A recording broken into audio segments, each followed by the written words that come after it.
Sekuphinde kasake bakwethu la sesikhona SP Media TV sasinethulele bakwethu indaba ezimnandi ezinohlonze njengoba nazi njengenjwayelo ukuthi sijwayele ukwenza bakwethu la sizonethulela enye event yesibili ezobe ikhona bakwethu ngomhla ka 5 March 2022 khona la workshop eDurban Emabhasini bakwethu bathi ukujoina kwama artists ku 130 yakhala ke bakwethu lapha workshop Emabhasini bathi ibhinqa internationally present emasikana bathi ke 6 years on radio tour supported by Quality Biyela nomjosti kanye noSkheqe Biyela Kalo Felisha bakwethu lizobe litholakala lapha kanti no Dr Bodle uzobe khona uTom Cat izingane zedlozi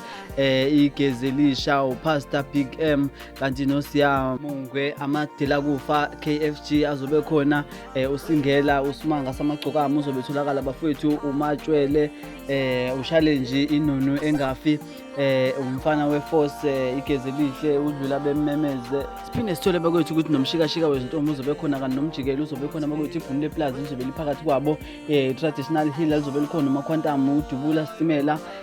Shendezwayo kanti noMaqatha inkosi yamajongo amasoka Edward no Big Mac bafowethu niyacela ukuthi niphelele khona ngomhla ka 5 March kuyo lenyanga sikuyona bakwethu ukuthi niyobungaza usuku oluzobe lumnandi kakhulu indlela isimangaliso bakwethu sobe sithola lapha MC wethu uThabiso Msawawa Vibe FM kanti no DM Sakazo uzobe khona noMalevu Vibe FM kanti no Big Vibe FM uzobe khona bakwethu sicela ukuthi nonke niphelele ngobuningi benu kungenwa mahala inombolo yakhona ithi 073